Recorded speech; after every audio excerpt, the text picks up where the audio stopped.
Welcome back, Paul Joyce. Not sure what happened, but he's come back with a bang. And if you're a Liverpool fan, you might want to like this video because you might like what you want to hear. Anywho, on to the news. The latest, Paul Joyce back with a bang and said, I can't believe this, Liverpool are set to continue their spending spree beyond 300 million. They've already spent 250 million so far, roughly, however you want to look at it. So that means they're not playing games. If you don't laugh, you'll cry. Subscribe if you're brand new. Let's get down into business. I don't know where this ends, but Richard Hughes is having an all-time summer. It's beyond ridiculous how much is getting spent this window. I did say as well, I predicted that beyond before with the summer spending at an all-time high and breaking records, I believe this one could be the one to break the previous one. Anyway, let's keep on a Liverpool front. If people didn't know, Hugo Ekitike has all been agreed. Medical, he's a Liverpool player for the fee of £69 million plus add-ons reaching to about 78. That could also reach, with difficult add-ons being roughly around the £82.5 million figure. Brilliant player. All confirmed. And I will talk about more of the transfers because this video adds a lot of the speculation with actual, players that are linked heavily with the club by good tier 1s and tier 2s. But Ekitike fits Arne Slot's profiling. And when it came out into the database, and one thing that we must talk about, just a small touch, is that when it comes to Liverpool and their database, it's beyond everybody else's capabilities. Something close to Brighton, something close to a couple different clubs with the way they operate. Now, in the metrics, Liverpool are very much data-driven, and this is what the CEO, if you didn't know, brought to the table and why Liverpool needed to retain the likes of Michael Edwards because of what he does and the way also Richard Hughes operates, which he brought to Bournemouth, which he's now brought his expertise alongside to Liverpool.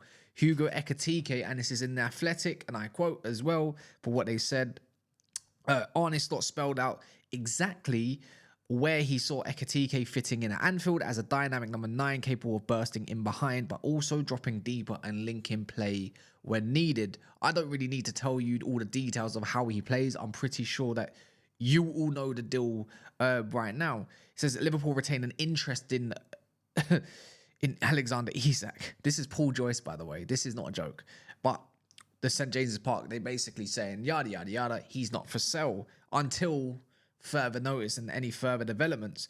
But when it came to doing all the data-driven stuff, blah, blah, blah, blah, blah, Ekitike actually ranked third. The other two that popped up in the database of what Arne Slot wants in a striker, Erling Haaland, different kind of 9, runs in behind, kind of tells me what Slot wants from his 9 this season, but also Kylian Mbappe, because he's a great all-rounder. Can you imagine Mbappe at Liverpool? There was links once upon a time.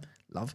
Anywho, so Ekitike is up there through the database and can do a bit more what a natural number 9 can do, but also a second striker too. Now, let's wash that away, because the first part of the video said the transfer is going to go beyond excess of what they've spent so far, which is roughly around the 300 million mark. People forget Liverpool are still meant to make sales. They are yet to still make sales. We don't even know what's happening with Luis Diaz. But Liverpool are not here to play games.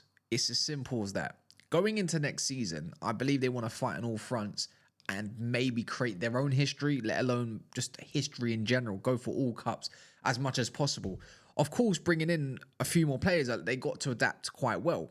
So if you sell the likes of Luis Diaz, then there's likelihood of someone on the left wing to come into the market. Who knows? The only two names that have been linked so far is Rodrigo, but also Malik Fofana. Now that kind of tells me if they go for someone like Fofana, he is of the mold of Luis Diaz profile-wise. If you go for someone like Rodrigo, then you're spending heavily again along the lines of wages. So that's a different avenue to go down. And of course, the fee is going to be a little bit more. But with Liverpool somewhat close to 250 million, the Fofana deal kind of tells you that's the 300 million, but there's excess because there's been talks again today of other profiles of players in the defensive area. Mark Gahey is still of interest at the club. And even better news, if you didn't know, Konate's new contract has been tabled and we are yet to see if he accepts that or declines it. We'll see where his ambitions lie because keeping Konate is huge. But if you can get Mark Gahey as well, something tells me Slot, and we'll know pretty much by this weekend and beyond that through pre-season because I will be watching. I'll be watching very closely. You know, you got some very good youngsters. Trey and Yoni. Is the other one called Rio? I don't know how to say his last name. There's a few good ballers there. So it's always a good spectacle. But what makes me think at times Slot might be venturing with potential three at the back is because if you get someone like Mark Gahey, he's not going to be on the bench. So what's been promised, what's been told? I'm just saying, I feel like there's a bit of a system change incoming potentially.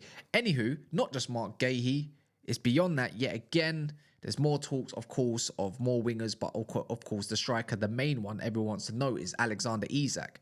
It tells me that Liverpool are not afraid to go beyond the mark if they need to, if attainable. At this moment of time, it looks like it's not going to happen regardless if Isak's unsettled or not. Stuff come from the chairman, yada, yada, yada. But for once, Liverpool in the space of since January 2017 or 18, you know, Liverpool finally showing ambition, and this is exactly what the fans have wanted from FSG for such a long time.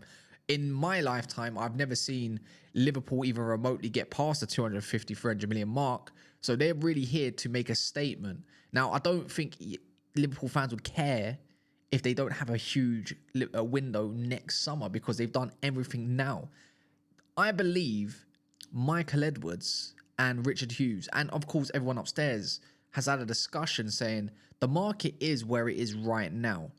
Beyond next season, we might need to fork out big change depending on what's available, aka your Isaks and whatnot. Ekatike could fit into the mold and hit the ground running. You won't even need an Isak. So, and I feel like that's the potential that Liverpool are buying into because he's got a craft of a lot of different things that are useful in a team like Liverpool's considering a squad. Now, if you get everything done in this market, something tells me there's a prediction of next year's market, and this is exactly why a lot of these teams are trying to get a lot of business done now. Now, if you've seen around recently, there's been a lot of market around the 40 million to 60 million figure. Next summer, that could increase by 10, maybe even 15 million, depending on what demand. There's a new demand for defenders, centre-backs. There's not a lot available that's of, quote, I'd say, great ability that's right now compared to what's potential. That could be huge next summer. So tying down someone like Konate, use some of that budget for this summer. Show him that he's seen as the successor to Van Dijk to hold the reins, because Konate is one of the better centre backs in the world. So why would you look to get rid of him? Why would you want him to go? I don't believe that's ever going to be the case.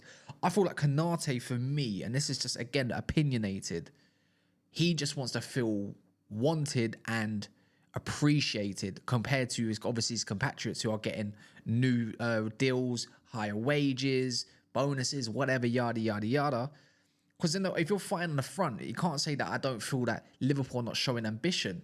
Liverpool's ambition this summer is somewhat frightening compared to what we've seen in the past where, I don't know, they go search for different deals. It's like, why have you gone for that player, right? This could be quite revolutionary in terms of the Premier League and the newfound dominance. You know, Pep Guardiola's got another year or two on his contract left, and who says that he doesn't go after next year? But if there's someone going to take the reins right now, you'd be looking at Liverpool and their squad thinking that this is built to dominate, not just only in the Premier League, but somewhat make a huge push for Europe as well, and obviously the other domestics get into the next Club World Cup. It's nasty thinking of this, even just as a United fan, but just as a football, let's just call myself a bit more of just a football fan, football purist on that head and that perspective. This is what all fans want to see their clubs do.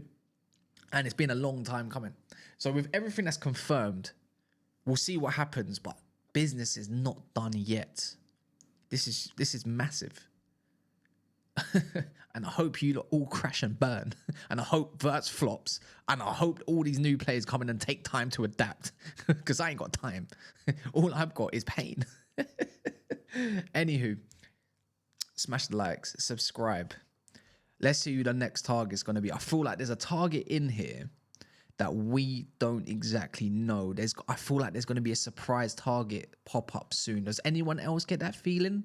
Because Liverpool lurk in shadows and they always pop up with a target that no one expects. So, boy, if they can't get Isak, what about Gordon? In a bit.